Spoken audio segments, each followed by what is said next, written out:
কেন্দ্রীয় তদন্তকারী সংস্থা এনফোর্সমেন্ট ডিরেক্টরেটের দফতরে হাজিরা দিলেন রাজ্যের দমকল মন্ত্রী সুজিত বসু। ভোটের আগে একাধিকবার ইডি তলব করেছিল বিধাননগর কেন্দ্রের তৃণমূল প্রার্থী সুজিত বসুকে, কিন্তু ভোটের কাজে ব্যস্ত থাকার জন্য তিনি হাজিরা দিতে পারেননি। আদালতেও তা জানানো হয়েছিল। এবার ভোট মেটার পরে হাইকোর্টের নির্দেশ মতো সল্টলেকের সিজিও কমপ্লেক্সে ইডির দফতরে গিয়ে হাজিরা দিলেন তিনি।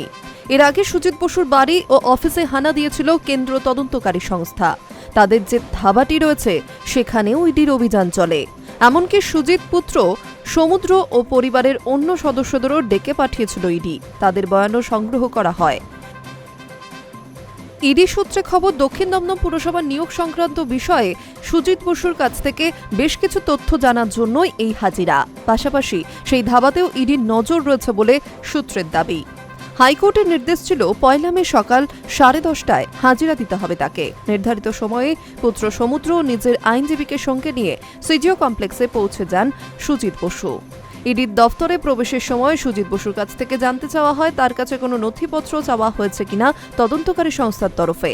উত্তরে তিনি বলেন, না, কিছুই চাওয়া হয়নি, তবে তার সঙ্গে কিছু নথিপত্র ছিল। সুজিত বসু জানান সেগুলি আদালতের নির্দেশনামার প্রতিলিপি। তিনি বলেন, কোর্টের যে অর্ডার আছে সেটা নিয়ে এসেছি। বস্তুত ইডি বারবার তলবের মুখে সুজিত বসু দাবি করেছিলেন যে মামলায় তাকে তলব করা হচ্ছে। ওই মামলার ইতিমধ্যেই চার্জশিট জমা দিয়েছে সিবিআই, কিন্তু সেই চার্জশিটে তার নাম নেই বলেই দাবি করেছিলেন তিনি। শুক্রবার সেই প্রসঙ্গে টেনেই সুজিত বসুকে প্রশ্ন করা হয়, তাহলে কেন তাকে বারবার নোটিশ পাঠানো হচ্ছে?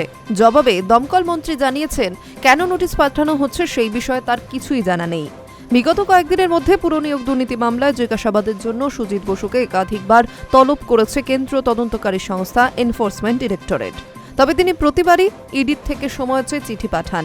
এই নিয়ে কলকাতা হাইকোর্টের দ্বারস্থও হন সুজিত বসু। ভোটের কাজে ব্যস্ততার কথা তিনি আদালতেও জানিয়েছিলেন।